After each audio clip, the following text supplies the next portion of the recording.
So this is talking from a player perspective, but you've experienced both ends. I see your hats on, right? Yeah, I Sporting got the a hat. team, love it. What hoodie are we wearing? Carolina.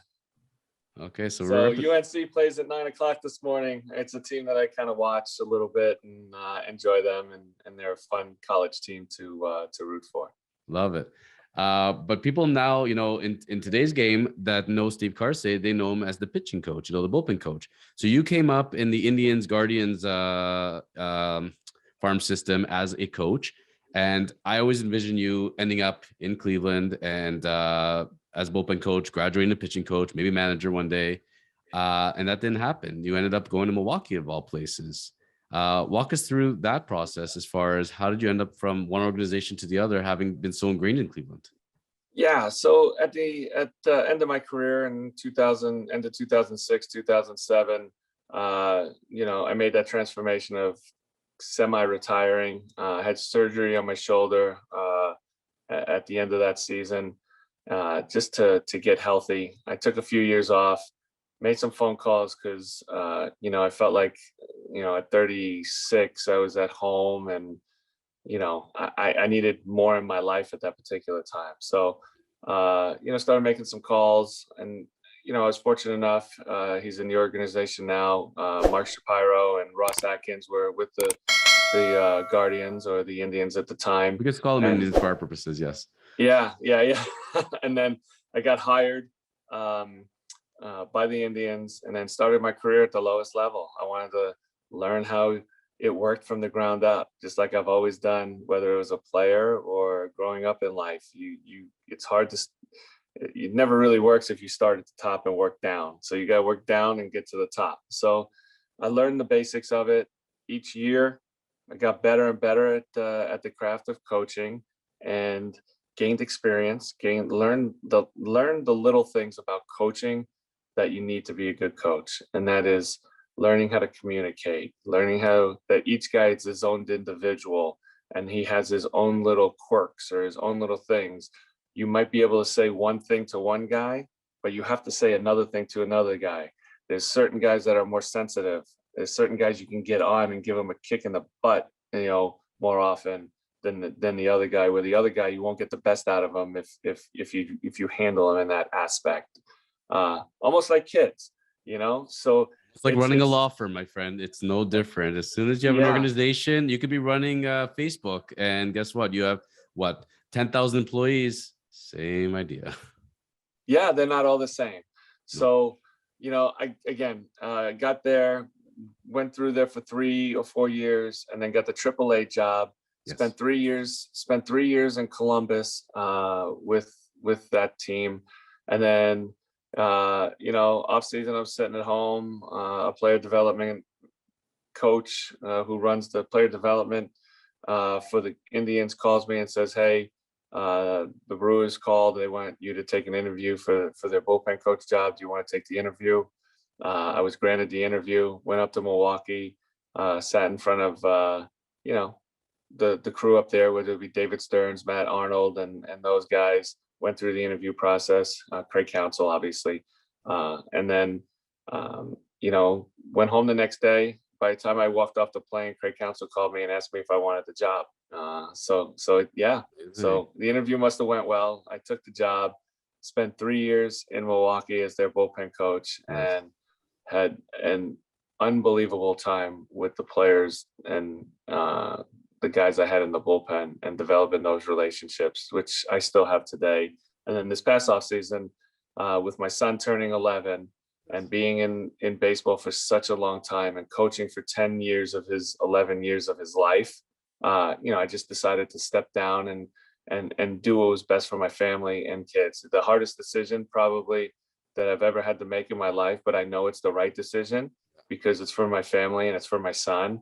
And I want to watch him. He needs his dad, and I want to watch him grow up in his 11 to 16 or 17 years. And if an opportunity in baseball comes where I'm able to do work from home or travel a short bit, then that, if that comes to fruition, then maybe the opportunity presents itself for me to do that.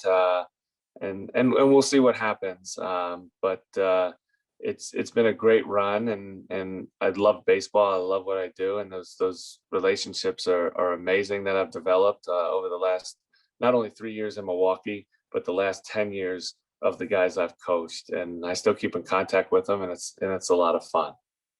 I had chills going to my spine as you're saying that, because you remember our timeline. We first spoke as you were getting into coaching. That just so happened that that's when we connected. And and a true story, when I reached out to you and we spoke on the phone, I had looked up the Brewers roster. I saw you're there, you're coaching, everything's good. And you dropped the ball on me. By the way, I left, and I said, "What do you mean you left?" And I couldn't have picked a better time or worse time in that sense. But I'm like, wow, the journey, and here we are. We started at your coaching start, and now we're here as you stepped away for the moment. It was it's funny how life works out that way. And I'm thinking, again, I've always loved the Brewers, and I saw you being in Cleveland. When you got that interview, do you know who put your name forward? Who was the one who was the one who suggested you should be? Was it Craig? That's a great question. I do not know who put my name forward. Baseball's a tight knit community, right? Mm-hmm. So there's always people talking within, the ranks. They always call each other for trades, and most of these guys, not all, but most of these guys are friends, not Yes. only on the field but off the field. So, I've always felt like I've handled myself the right way. I've gone about my business the right way.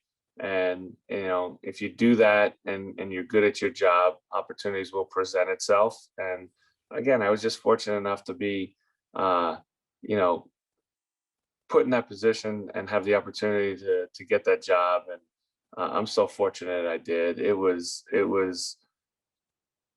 we made the playoffs 3 years in a row. So not only were we successful in the bullpen and on the field, but developing, like I said, those relationship with a Devin Williams, a Josh Hader, Peter. Brad Boxberger, all the guys who come through.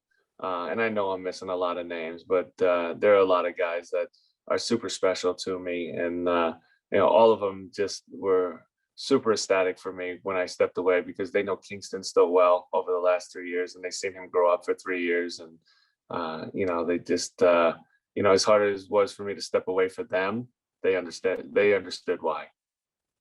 That's one of the things that, when you and I talked on the phone, we said, I told you, in my opinion, life's good, life's bad. One of the great things about baseball, except when it's locked out on strike, and it ain't anymore, baseball's always there for you. You're spending that time with your son as a father. I'm a father, I can relate to that. And putting that time in now, you're never going to get those years back. But when you'll be ready, baseball will be there. That's, and just, you'll have to see where you're envisioning it. Finishing off in Milwaukee, what's Bernie Brewer really like? Yeah, I don't get to see him very often, but No, I really like watching him slide down the slide when we hit a home run. I mean, that was a lot of fun. But you know, he's a good guy. I mean, he doesn't do much besides slide down the slide and do a couple of rounds in the stadium. But the guy who's in Billy Brewer, really good. I got to meet the guy who's plays ace in Toronto, and he's a real athletic guy, he does the splits and all that kind of stuff.